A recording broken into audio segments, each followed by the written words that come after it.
സന്തോഷമുണ്ട്.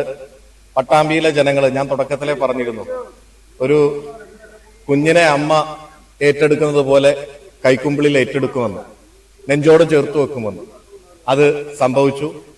പട്ടാമ്പിയിലെ എന്റെ നാട്ടിലെ ഓരോ ആളുകൾക്കും, ഈ പ്രദേശത്തെ ആളുകൾക്ക് നൽകിയ സ്നേഹം അതുപോലെ തന്നെ അത് തിരിച്ചു നൽകിയിരിക്കുകയാണ്. ഒരു വലിയ തരംഗമുണ്ടാകുമ്പോഴും പിടിച്ചു നിൽക്കുക മാത്രമല്ല, പണാധിപത്യത്തിനെതിരായി ശക്തമായിട്ടുള്ള ഒരു വിധിയെഴുത്തു കൂടിയാണ് പട്ടാമ്പിയിൽ നടന്നത്.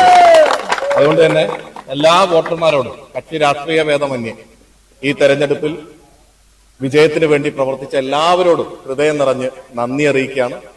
പട്ടാമ്പിയുടെ വികസന പ്രവർത്തനങ്ങൾക്ക്, പട്ടാമ്പിയിലെ ജനങ്ങളുടെ ക്ഷേമ പ്രവർത്തനങ്ങൾക്ക് ഇനിയും മുന്നിൽ നിന്ന് പ്രവർത്തിക്കാനുണ്ടാകും.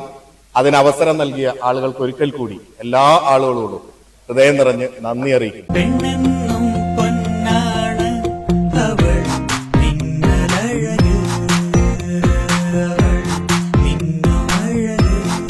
നീയാണ് സ്വർണം, നിനക്കാണ് തിളക്കം.